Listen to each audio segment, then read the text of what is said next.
Okay, are we? Okay, we're recording. Hi, everybody. Welcome back to the Furbabies Summit. We are coming up on our next session of the day. This is a fun session. This is with Cindy McCullough, and Cindy is out of Florida. Cindy runs a sanctuary called Tanks, Tending Abandoned Needy Cats. Say that fast 5 times. It's an awesome sanctuary, and Cindy does such an amazing job out there. She's in our group of rescues and sanctuaries, getting it right. And it's everyone has a different piece in this puzzle. So I'm very happy and grateful to have Cindy on with us this morning. I know you've got a busy day ahead too, so thanks for being with us. Can you tell us to start with? Tell us about Tanks. What was your inspiration for starting this? Kind of tell us a little bit about it. A long time ago, I had a kitty. His name was Tank, and I was just getting into understanding cats' medical issues. And unfortunately, he became diabetic, and we didn't know. As fast as I can get him to the vet, he did not survive. So I knew then that I wanted to start a sanctuary to help not only animals, but maybe educate people. So Tanks was born. I knew I wanted to name it Tanks, and my friend spent an entire weekend trying to figure out what Tank could stand for, and that's where Tending Abandoned Needy Cat Sanctuary came from. I think that's a fantastic word for it too, because when I first saw it, when I had first found you before, I thought, what does Tank stand for? Because you take the names, you're like, okay, I can make it this, I can make it this. So that's really a great thing. So about how long have you been doing this for? Since with the sanctuary? 2009, the sanctuary was opened in October. I got our 501c3. I volunteered for the Humane Society and for animal services for a while, and I noticed the senior kitties would come in and they'd be so depressed because maybe their owner passed away, family member passed away, and they would just pine. So I knew we had to try to help. So the senior babies are one of your specialties? We like the seniors, yes, ma'am. See, that's a niche that's underserved by a lot of groups. And that was one of the things that we loved, because you're right, they go in the shelters and you see the photos and they're just so sad. And people sometimes are afraid to adopt them and think, well, I'm going to pull them out and bring them home and we'll just have a very short period of time, but that's not always the case. So sure. It's a good thing that you're doing out there. When you started that, or when you started this, did you expect to still be doing it now, all these years later? Yes and no. I thought maybe, things would change a little bit. They have changed out.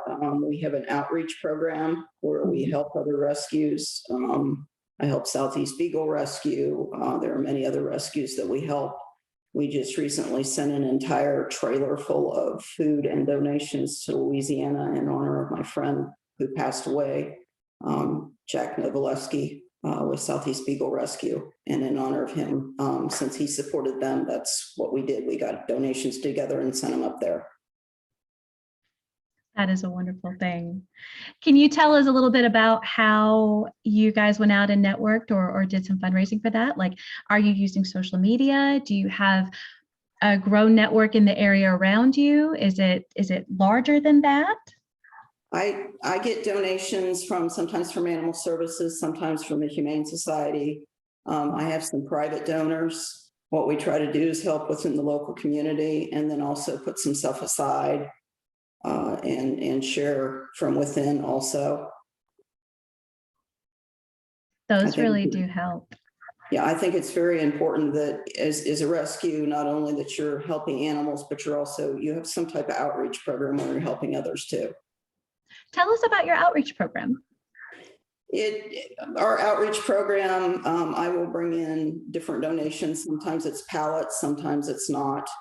We'll use, sometimes a local church will come and help me pull with trailers. He'll bring a trailer and I'll borrow a trailer and we'll bring donations home and then sort through them and then donate them through the local communities, as well as sending some to Louisiana where they have nothing right now. What part of Louisiana is it, if I may?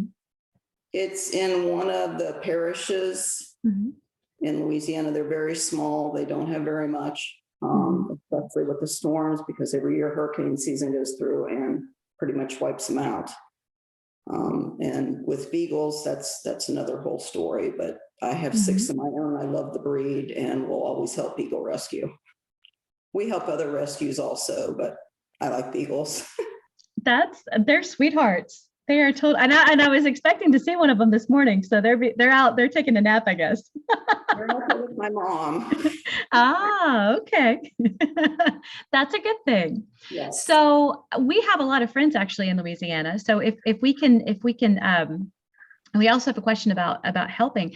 So if we can find that, then maybe we can direct some stuff out there to their way to help get back on their feet with that. We do have a question from Sterling. Do you all have a Facebook or Instagram page that we can help share and promote? Tanks Incorporated does have a Facebook page. We're working on Instagram. I'm not very computer up to date. I'm working on it. We have the Giving Challenge coming up through the Community Foundation of Sarasota County, and they will match donations. That, I believe it's a Tuesday. I think that's the 26th and 27th. It's the last Tuesday and Wednesday of the month for 24 hours. And there are many, many 501c3s. It's not just animal rescues. There's, ways to help children. There's ways to help just about everybody. And that's with the Giving Foundation. Correct. Let's put that out there.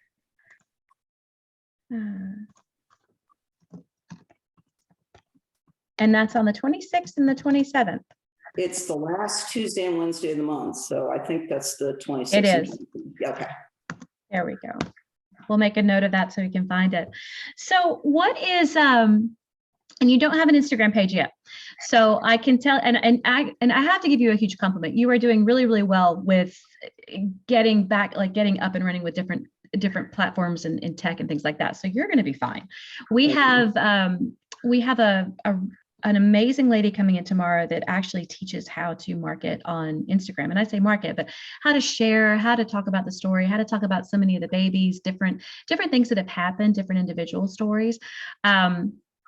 So we have one question over here. Let me get back to our chat roll. What is your biggest joy that you perform or you get from tanks? Watching a senior kitty who maybe isn't doing very well turn around. I know it's hard, but holding them to the last minute and being there and showing them that people do care and we do love them. That's one of the other reasons for bringing them out of the shelter. Correct. Because there's really nothing you can't compare anything to that. When you get them home and you give them, whether it's 6 months or 3 months or a year or even a bit more than that, they are the most loving and appreciative little souls. It just is. Thank you. That was another reason I wanted to bring you on to talk about this, because it makes such a huge difference. And it is one of the most joyful things that I've ever experienced. So I really value what you do and how you do that for them. What is your biggest need with tanks right now? Right now, it's finances. Like everybody else right now with the pandemic going on, we took in quite a few kitties. Medical, trying to find veterinarians to come out and help give vaccines. We do have a vet that we can transport to, but sometimes it's a little easier for somebody to come out and do vaccines. I've been a paramedic since 1984. I spent 23 years on a 911 ambulance, so I can give some of the shots, but rabies shots has to be given by a vet. So. And do you guys you've got a volunteer program, right? Right now, there's just the board members. Our volunteer program pretty much helps me pick up.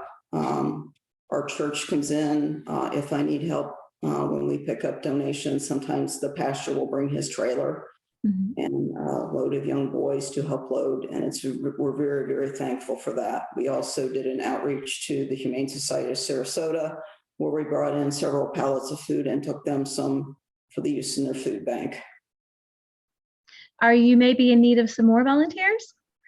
I can always use volunteers. I'm up at usually 5:30 in the morning, don't go to bed till 7 or 8 o'clock at night. And there's always something to do. And I have 2 cows now, so. And one of their name is, if you can guess, Tank. Yeah, I have Tank and Moonbeam. They are precious. I've seen the photos of them, and so if you check that out on the page, they're really, really cute. They're sweet too. Thank you. So not only do you take in cats, but you do help other cases, and some of these are neglect, some of these are abuse cases, some of these are abandonment cases, it's just so much stuff that you do out there. And we have a great question from Sterling. He asks, how do you fight against compassion fatigue and burnout with doing the amazing work that you've been doing for so long? And that's a great question. I stay busy a lot, doing 911. I'm seeing things that people shouldn't see. So you just learn how to, whether I go into the barn and I sing religious songs, I sing whatever songs to the cats. That's one way. I'm just constantly active. I'm cleaning the house. I'm always doing something. I do take an hour a day from 2 to 3 to kind of relax. And I have a mother with dementia, so my hands are full. What? My mom has dementia, so my hands are full. Your hands are very, very full. That was another thing. She needs some more volunteers if you guys are listening out there. So how do you go through, I know you mentioned you have your board members. What am I thinking? I just forgot my train of thought. I am so sorry, Cindy. How is that set up?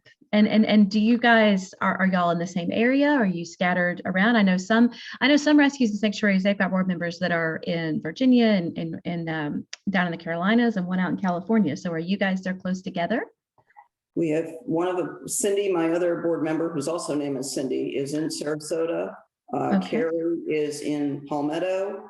Mm-hmm. And my mom, who is also a board member, is here with me. Okay. And so you guys also have, oh goodness. I'm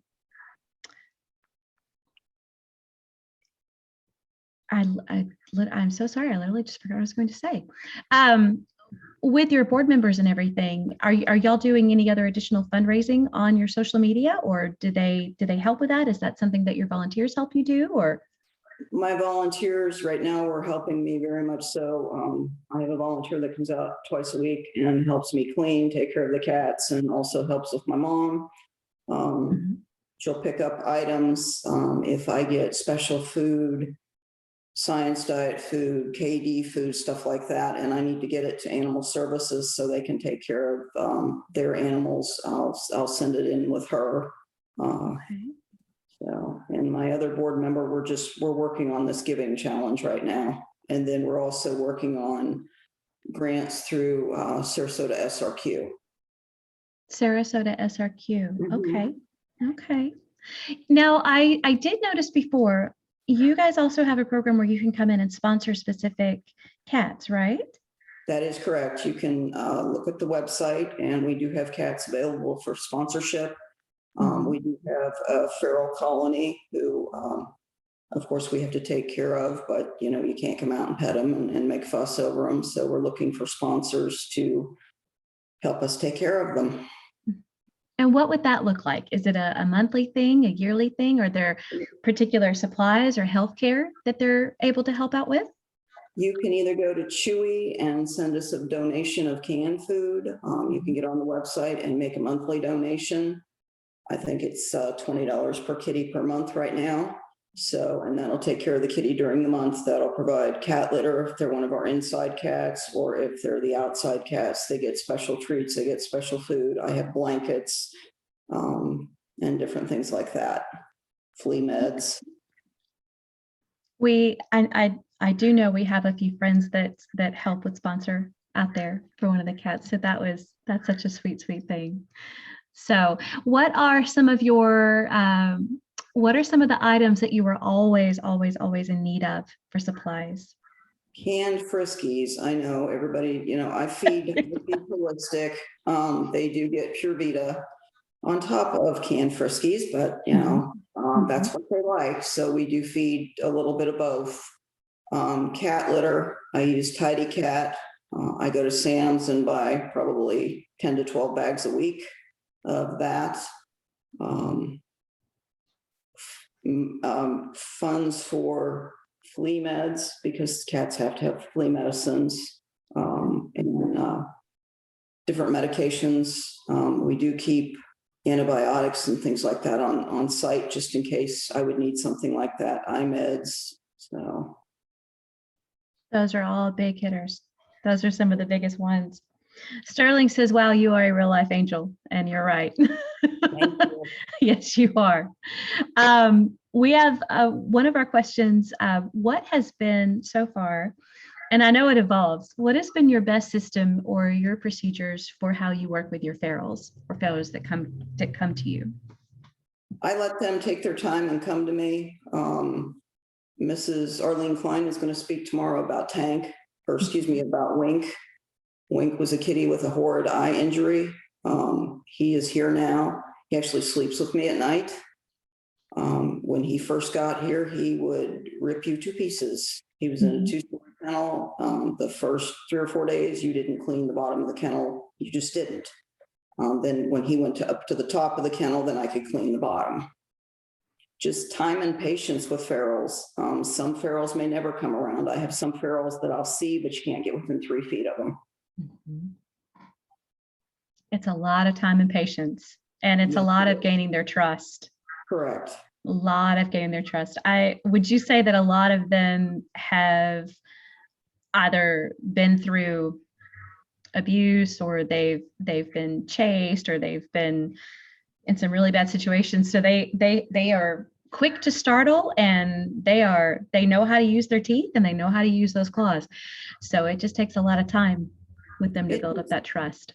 It definitely takes time and patience, some understanding. And like I said, I still have some kitties that I have one that I can pet, and she'll let me pet her all day, but to pick her up, it's not going to happen. So maybe one day, hopefully. I think we crossed our paths for that one. I've had some before when we were growing up that you could do the same thing with. You could feed them, you could talk to them, you could sit near them, but you couldn't touch them. And that's okay.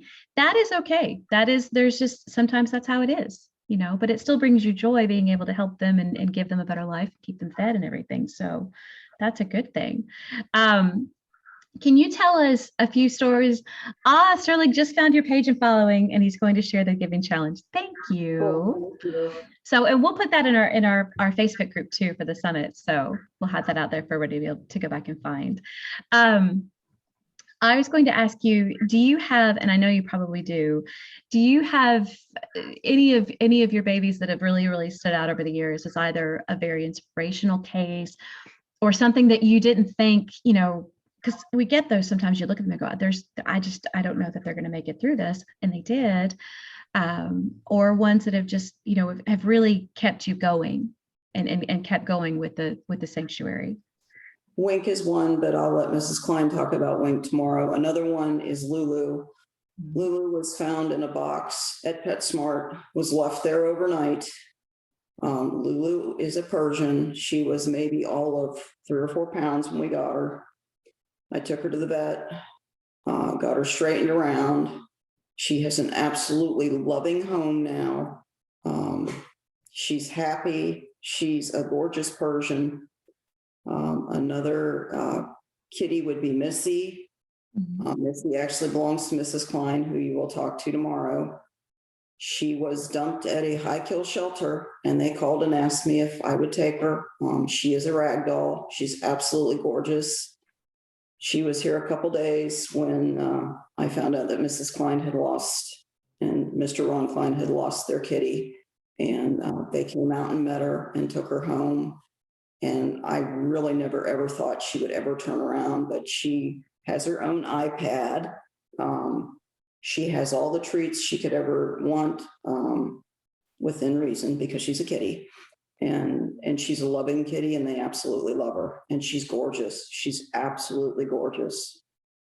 She really is. She's a beautiful, beautiful girl. She has a heck of a story too. It's taken a lot of time with her. Yes. So. And she has her own iPad, so she's even more spoiled than I am, because I don't even have an iPad yet. And she plays with it. They can start it, and she knows how to play. So they're very smart. They're so smart. Do you have any can you tell us, when I know you do adoptions, can you tell us a little bit about your adoption process or how that works? Do you take them out to potential adopters? Do you interview, talk to them? Do they come out to the sanctuary, or how does that work with you guys? Right now, during the pandemic, we had stopped doing adoptions. So what I was doing is working with a friend of mine who runs all kitty corners. She goes to PetSmart in Manatee County. She is there on Saturdays and Sundays.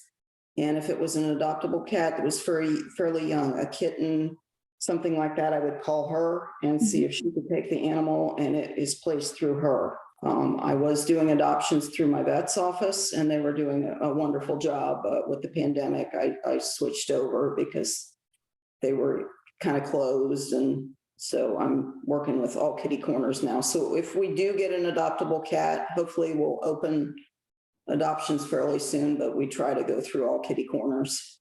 Mm-hmm. And now if you have cats that you take in and they're not adoptable, or they're a particular type of case, they stay with you for life, right? That is correct. They will stay here. They will stay with me. So That's I was going to say that's one of the most blessed things. It really is. It gives them a place to live out the rest of their life, and they're loved, and they just have that safety. So it's a wonderful, wonderful thing. Do you, I know, I can't imagine how many you must have done over the years, but do you have an idea of maybe how many you've been able to adopt out over the years? probably at least a couple hundred. It's kitten season again. I have 2 kittens, and when they're old enough, right now their eyes haven't shifted, so they're maybe 3-4 weeks old. Then my friend with all kitty corners will take them. They'll get fixed, and then they'll be processed through PetSmart as far as an adoption. Do you 2 questions. One, what are your long-term goals for Tanks going forward? My long-term goal would be to make sure everybody is safe and secure here. Get the medical. I've got a couple that need some dentals. Now that the pandemic is kind of slowing down a little bit, hopefully we can get that taken care of. Macy just had her dental. She doesn't have very many teeth left, but she's an absolutely gorgeous gray Siamese who hangs in the house now. So, and short-term goals, hopefully to get some more kennels. We received a donation of shorelines from the Humane Society, several, the metal ones and also the press particle board ones. So I do have those up. They're in the rooms. I have 3 active rooms right now that they can go into. Come summer, then the air conditioner goes on, and then they have a door that they can come in and out of, and they can go from there out a porthole and out to where the sun is if they want to, but it's all enclosed. So maybe to make some changes there just a little bit. Maybe you could put, do you have a wish list or anything like that? I can on the site. Most certainly can. Let's start one. Let's definitely start one. I think that would be a great idea. So we can get that out there for everybody else too. Do you have, and I like to ask this, you've been doing this for a very, very long time. And it's, when you look at hundreds, as Sterling said, just wow, that's so many. And that's not an easy task, and it's not an easy feat. There are other people out there that want to get involved to help rescues and sanctuaries, or they want to start one of their own. Do you have any advice for other people who may be thinking about starting one, or really wanting to even start small? Do you have any advice for them on some of the best things that they could do to start that ball rolling now? I suggest you go out to a couple shelters and find out how they do things, then set your own plan as to what you want to do. Like everything else, there are good days and bad days. There are days I'd like to sit here and just cry, and there are days I'm elated with joy. It's just something that comes with life. And my passion is the kitty cats. I love the doggies too. I love all different breeds. And so just go out and do some research, because it is very time consuming. It is also very expensive. So Do you have any advice on something like what a budget would start with supplies, or possibly per animal that they might be able to take in, if it's 1 cat or 5 cats or 3 dogs, kind of how to plan to just get that started? Probably by the time you do flea medicine, vet care, if they have to have dentals, probably $10,000 per animal. And that's just a start. You've got to have a little bit of a cushion. If you don't have a cushion, then you're in trouble. So. And so definitely marketing to help grow a network for that is really Correct. key. Really, really key. And Did like you? Sorry, go ahead. No, go ahead. Go ahead. With our outreach program, I also think that's very important, because then maybe if the Border Collie Rescue has something, or I have something the Border Collie Rescue needs, or, the Great Dane Rescue needs something, or you just network. You learn to network. And it's more of a collaboration and cooperativeness with other rescues and groups, rather than any kind of competition. It's not a competition. It's not a competition. I'm not in a competition. I'm here to help the animals. So that's something that we love. We've had some folks that have expressed a lot of interest in wanting to get involved to be able to help. Can you give any advice for what they could do as a volunteer to help out, from the big things to the little things? Because sometimes I think there's a myth that, what I hear a lot of is, I can't go into the shelter. Okay, that's fine. But there's a lot of other things that you can do, and each group has particular needs that somebody could step in to help fill. Do you have any advice for those people that might want to start getting involved? You could maybe pick up a bag of cat food, and you don't have to go into the shelter. You can call them ahead of time and drop it at the front door. I don't always go into the Humane Society. When I go, I call them, they come out, they open the door, and I don't have to go in and yeah, I mean, if they need me, I will, but you have to keep going. And I know it's hard to go in and look at all the animals, and I understand that. We have to keep spading and neutering and getting them up to date on vaccines and stopping the overpopulation. Exactly. And you mentioned also too that kitten season is coming, and it's here coming. So everybody, a huge piece of advice is, please spay and neuter your pets. Yes, please. Please. Right now, the hardest thing to get is pet food. And I was in Publix the other day, and they had nothing on the shelf. Fortunately, I have an account with Chewy, and I call and I order 10 to 15 cases of, it's the 9 Lives, the big cans. I think those are 15-ounce cans at least twice a month to feed what we have here, plus dry food. So you can always go through Chewy. You can always help with computer entering, keeping the website, making the website active, putting out, hey, here we are, and coming out and taking pictures. What is your, 2 questions. One, when we talk about spay and neuter, and this comes up frequently, what is your opinion, or what is your stance on spay and abort? Because I know that's different for everybody. I think it's hard, but we have so many animals right now, and so many are unfortunately being euthanized. It's very, very sad. So I think it's necessary right now. I have a kitty here who was surrendered to us the other day, and she is pregnant, and she is too far along to do anything with, I was advised. So we will be having kittens, and I have found a rescue, and they will take them when they're old enough, and they'll all be spayed and neutered and find wonderful homes.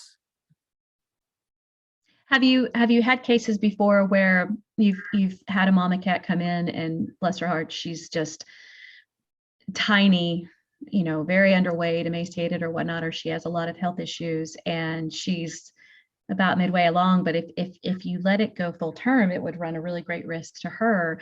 And it might be that the kittens don't even make it. Have you had any cases that are like that? No, I had a mama who came and had 7 kittens, and she ended up with mastitis. Oh, So that means there's 7 bottle babies that have to be fed every so many hours and cleaned and stimulated because mama can't do it. So can we share for our listeners the bottle feeding? A lot of people don't know about that. It's precious. It is a lot of work.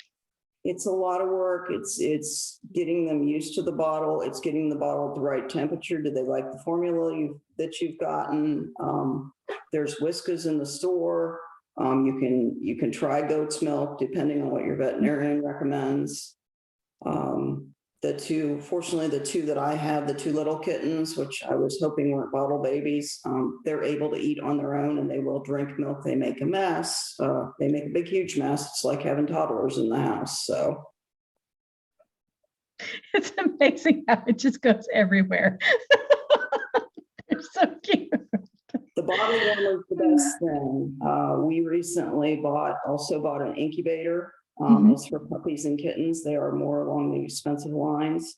I think it was $1,300 or $1,400, but I can nebulize through it. I can put a cat or a kitten in there, or a puppy if need be. So, but those are because the kittens have to be warm. If they don't have mommy, then they can't temperature regulate. So my kittens in the barn are actually on a kitten heating pad. Mm-hmm. I was going to say having an incubator is it's an awesome thing to have because it's tough keeping them warm. If you oh goodness, I was going to ask you, for any of our listeners out there, since we are coming up on kitten season, yes, Sterling said he did bottle baby fostering and had KMR all over the place. Yes. all over their mouth, all over the place, everywhere. Yep. It's so sweet, but and to that, I mean, how often are you feeding one bottle baby before we multiply that by 7? One bottle baby probably every 4 hours. It depends on how often they're up. When they're teeny tiny and they can't see, then you're probably doing more frequently. You also have to stimulate them because now you're a mama and mama stimulates them to go to the bathroom. So now you have to deal with that end too. So it's very time consuming. And now they have to have a bath because they've got not only KMR, but everything else all over them. So if people have ever wondered what it might be like to have twins or triplets, there you go. Help out with the bottle. So I have dogs and cats. The closest I don't have human children either, but I had 2 of mine years ago that had to have feeding tubes, and it was every 2 hours, but that didn't encompass the prep, the flush, the meds, the food, the hoping the food stayed in, the flush again, and then clearing it out to start again. So you don't sleep very much at all. It's worth it, but you really don't sleep. So that is something that you can always definitely use volunteers for this time of year, and something to help. And then they can help get socialized and go out to really good homes since you have them when they're little bitty babies. We have what is he thinks your logo is pretty. Yes, it is. Thank you. Cindy, what's the best way for people to connect with you and with Tanks? You can send me an email at macattack, MACATTACK 777 at comcast.net, or you may call me at 941-320-4371, and I'm in Mayaca City, Florida. Okay. Oh, I meant to put that for everybody. Hold on 1 second. There we go. You can also send me a Facebook message. Sometimes it takes me a while to get to Facebook, but you may also message me if you'd like.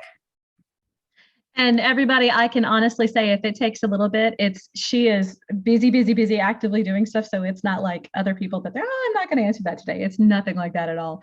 She has a lot that she goes through in a day to help with these littles. So I think if we have any more questions, I think we're coming to the end of our time, and we're going to go ahead and wrap up. But Cindy, thank you so much for coming on again. I know, like I said, you've got a busy day and you've got a lot going on. So we really appreciate it.